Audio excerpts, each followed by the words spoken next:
Hello बच्चों, स्वागत है आपका आपके चैनल SRS लर्निंग में। बेटा ये हमारी मैथमेटिक्स की बेटा 3rd क्लास की वर्कशीट है। वर्कशीट का जो बच्चे नंबर है वो है 143 143 और जो हमारी डेट है वो है 29 दिसंबर 2020।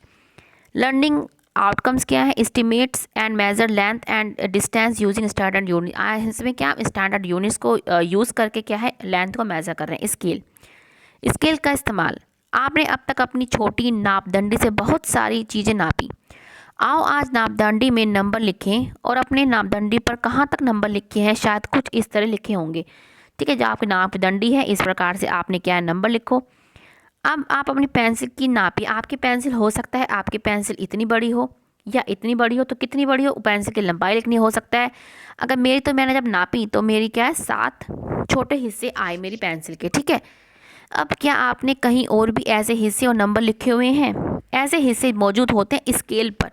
ये क्या होता है बच्चों? आपका क्या होता है? ये स्केल होता है। आप स्केल ध्यान से देखिए। स्केल 15 हिस्सों में बटा होता है। जैसे आप देख सकते हैं कि 15 हिस्से, देखो ये 15 हिस्सों में बटा होता है।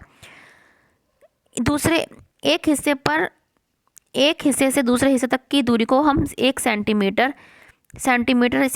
बोलते हैं। अब आप स्केल से अपनी पेंसिल को नापिए और पेंसिल की मदद से एक पेंसिल को नापो स्केल की मदद। जैसे हमने किया है सेंटीमीटर, यहाँ पे लिखा हुआ है कि 1 सेंटीमीटर 2 सेंटीमीटर, ये फुट्टा जो है 15 सेंटीमीटर का होता है हमारा। हमारी पेंसिल की लंबाई क्या, जब हमने नापी तो कितनी आ रही, कितने पे आ रही 8 पे, तो कितनी 8 सेंटीमीटर की जो उनकी पेंसिल है वो इतनी आई। अब अपने घर से निम्नलिखित वस्तु की लंबाई स्केल की मदद से नापने की जांचने की। जैसे पेंसिल है, अब आप अपनी पेंसिल को नापो कितने आते। जब आपने अपनी पेंसिल को नापा तो उसकी जो थी वो तो 7 सेंटीमीटर की आई। स्कूल डायरी जब उसने स्केल से नापी, ठीक है, इस तरीके से स्कूल डायरी होती है, जब उसने इस तरीके से नापी तो क्या है वो 15 सेंटीमीटर की आई उसकी। गणित की किताब तो 15 सेंटीमीटर से भी ज़्यादा की आएगी, उसने बार बार यूज़ करा। ठीक है, तो उसकी कितनी आई, उसने बार बार स्केल की सहायता से नापा तो उसकी जो गणित की किताब थी 20 सेंटीमीटर की आई। हाथ की सबसे बड़ी उंगली क्या है वो 6 सेंटीमीटर की आई। ठीक है, तो इस तरीके से आपको भी जो आपके घर में अवेलेबल है उस तरीके से आपको भी नापना है।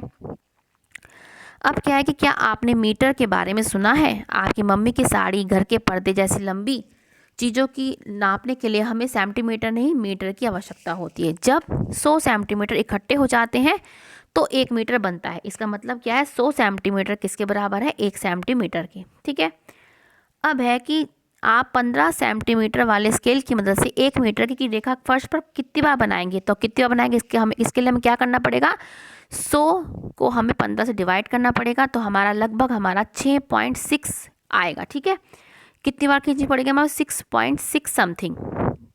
ठीक है, तो हम ये लिख देंगे। तो अब हम ये पढ़ते हैं कि बच्चों से बातचीत करके करें कि उन्हें स्केल और कहाँ दिखता है। जैसे दर्जी की दुकान पे, बच्चों का डॉक्टर के स्केल, क्लिनिक में आदि। स्केल किस काम आता है? स्केल किस काम आता है बच्चों? स्केल से क्या है, हम जो अपने पुस्तक में जो हम अपने मैथ में क्या है, हम अपनी जब लाइन खींचते हैं तब हम क्या है स्केल का यूज़ करते हैं। या हमें कोई लाइन नाप, जैसे हम रेखाखंड खींचते हैं कोई, अगर हमें उसे नापनी होती है तब हम क्या है स्केल का जो है उपयोग करते हैं। ठीक है बेटा, तो बच्चों ये आपकी आज की 3rd क्लास की मैथमेटिक्स की वर्कशीट है। मुझे उम्मीद है आपको पसंद आई होगी। तो बच्चे लाइक का बटन दबा के हमें ज़रूर बताइए, और जो बच्चे नए हैं बेटा वो सब्सक्राइब का बटन जरूर दबाएं, और जो बच्चे देख रहे हैं हमारा चैनल उनके लिए तहे दिल से बहुत बहुत शुक्रिया। मिलते हैं बच्चों एक ऐसी अच्छी सी वीडियो के साथ। बाय बच्चों।